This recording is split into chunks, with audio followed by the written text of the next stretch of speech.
तुमच्या जमिनीतील सेंद्रिय घटक वाढवून तुम्ही खतांवर होणारा भरमसाठ खर्च वाचवू शकता.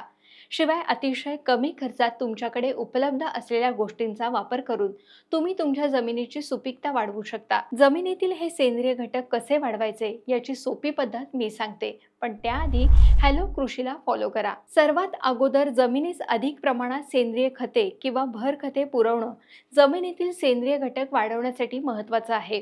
भर खते ही एकाच वेळी भरपूर प्रमाणात न देता ती प्रत्येक पिकास टप्प्याटप्प्यानं परंतु नियमित द्यावीत. जमिनीतील सेंद्रिय घटक नैसर्गिक हवामान बदलावर अवलंबून असल्यानं त्याचं प्रमाण वाढवणं अशक्यप्राय आहे, परंतु त्याचा समतोल राखला जाईल यासाठी कंपोस्ट खत, शेणखत, पालापाचोळा, पिकांचे अवशेष वगैरेचा वापर करावा. दहीचा, ताग, शेवरी, बरबडा तसंच पार्थेनियम सारख्या हिरवळीच्या खतांची लागवड करून ती पिके फुलोऱ्यात येताच जमिनीत गाडावीत.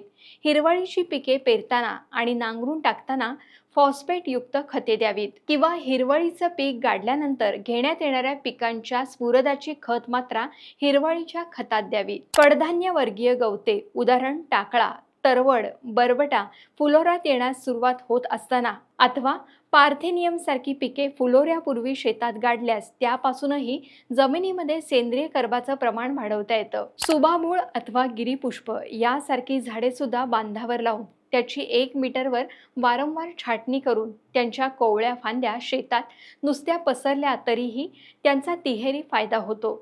माहिती आवडली असेल तर लाईक करा आणि तुमच्या शेतकरी मित्रांना शेअर करा.